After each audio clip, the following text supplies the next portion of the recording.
Good morning, everybody, and welcome to Harvest 2022. It's happening this year, back in the fields. You know, I at least got my work gloves. Your work gloves, those look like nice work gloves.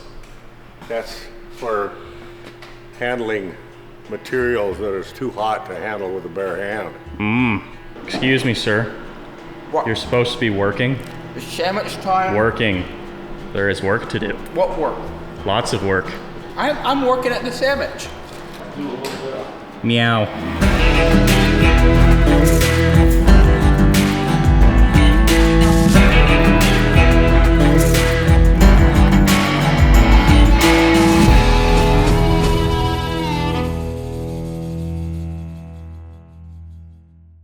All right, guys, so as you can see, obviously under the hammer right now. Got a lot going on. First full day of harvest here. And cranking out the bushels like crazy. As you can see, the truck drivers, they are pretty busy right now. Very busy. We're thinking about sending someone out for a pizza. Tim, did that stuff you dumped off, did that truck go in to dump? No, didn't quite fill in.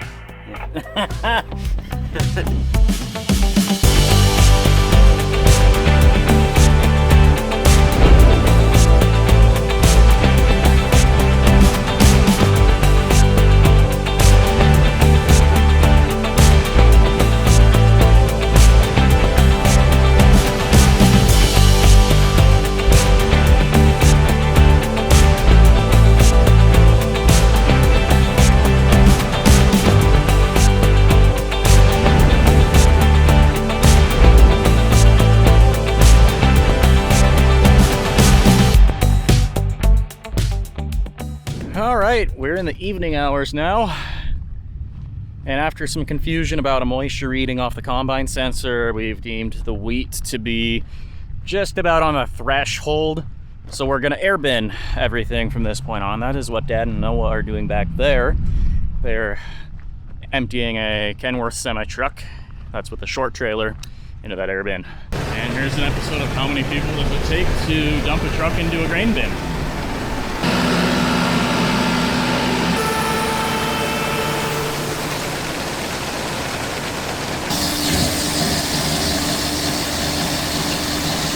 All right, guys, so done for day 1.5 or whatever. We're in the shop. We're actually messing around with these Midland radios that we just unboxed. Midland sent these over.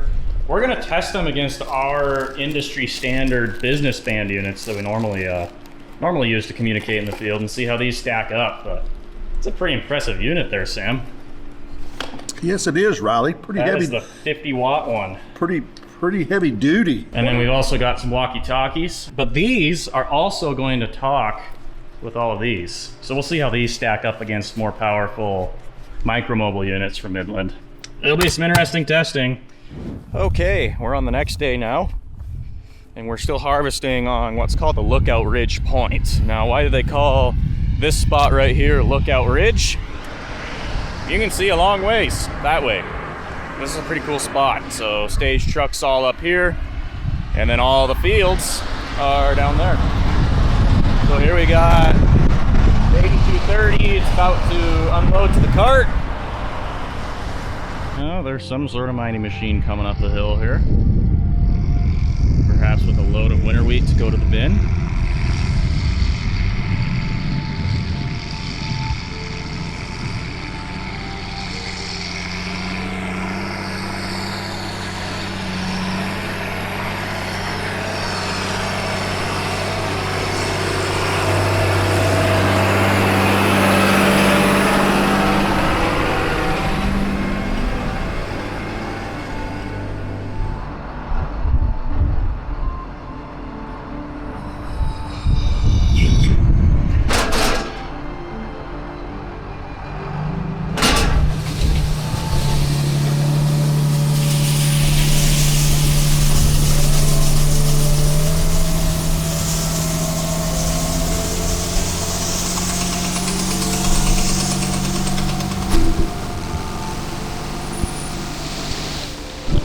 up a little too, so you go ahead and turn around wherever. Yeah.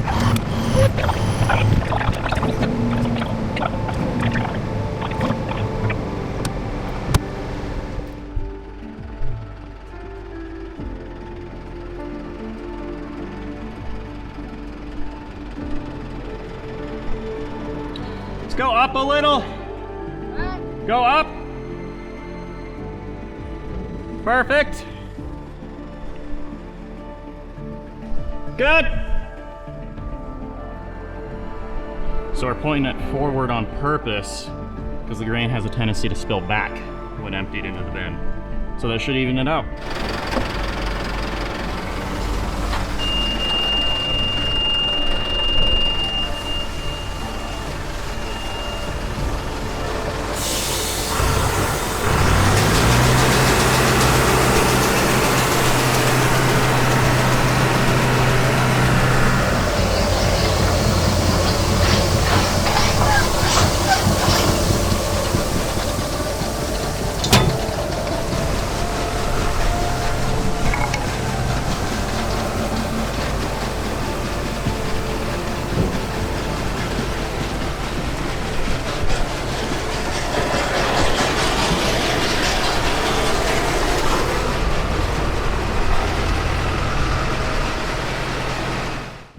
Just got a little update.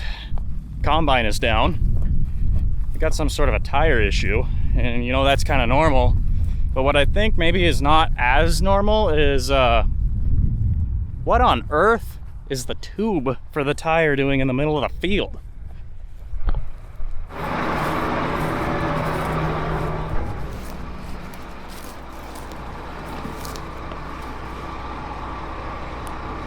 My theory is that this was probably somewhat low on pressure, maybe a tiny pinhole leak or I don't know what. But all these side hills is putting a lot of pressure. On And the it outside. must have popped a bead. So you think you just popped the bead?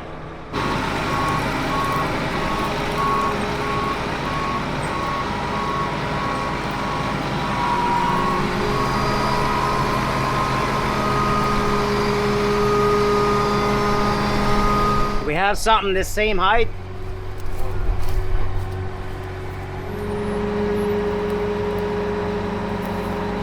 Nice and slow.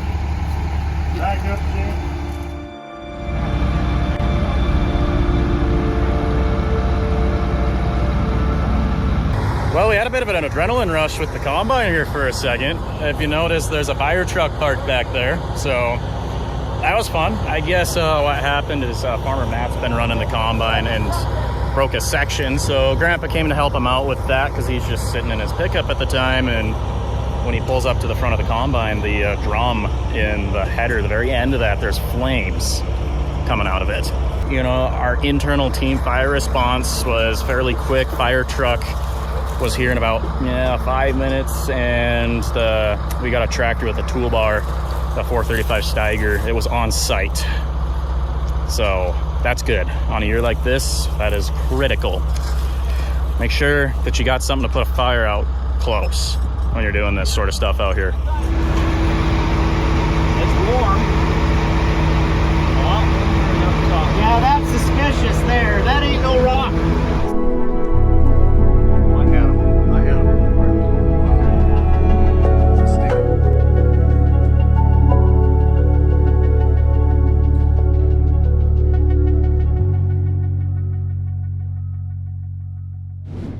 I was in a small 7-acre field just at the tip of the ridge and busted a sickle, go figure, because my head was in the dirt picking up rocks. It's not a big deal. And I probably had about 2 passes left. And I told Grandpa, hey Grandpa, can I just finish up this field before I change that sickle? Because I've only got 2 passes left, and you know, it's just a tiny skip.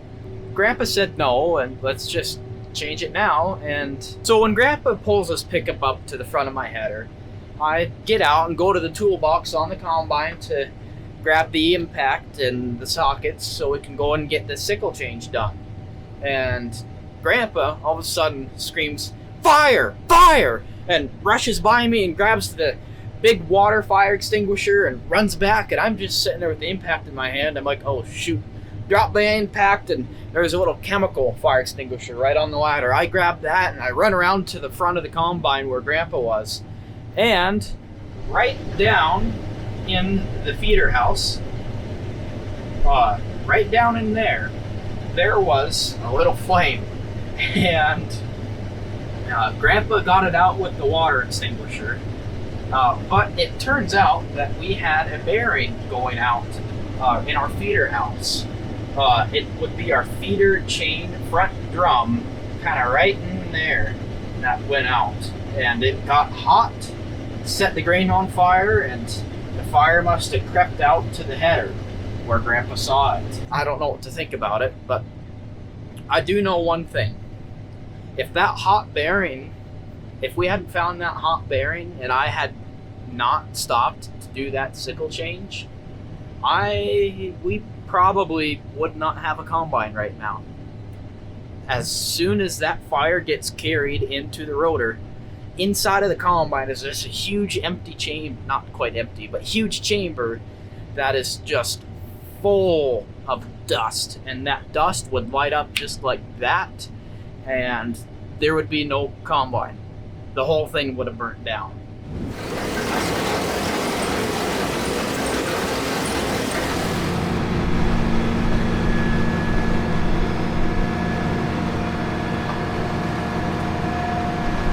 What we got going on this morning? Well, Riley, yesterday afternoon about 4 o'clock, we had a bearing go out of the feeder house chain drive or whatever, and brought the combine into the shop and got her tore apart, and sure enough, bearing was bad. And heck, we put Riley on the road yesterday evening at about 8:30 to go to Havre and get parts, and he was back by 11 last night with the parts. We were up at 6:30 this morning and working on the combine, putting the new parts back on. And what is it? What'd you say it was? It was about 10 minutes till 10, or no, 9 something. Yep. Anyway, we're back in the field. We're in business again. So there we go. Another fine day in the harvest fields of Montana, folks.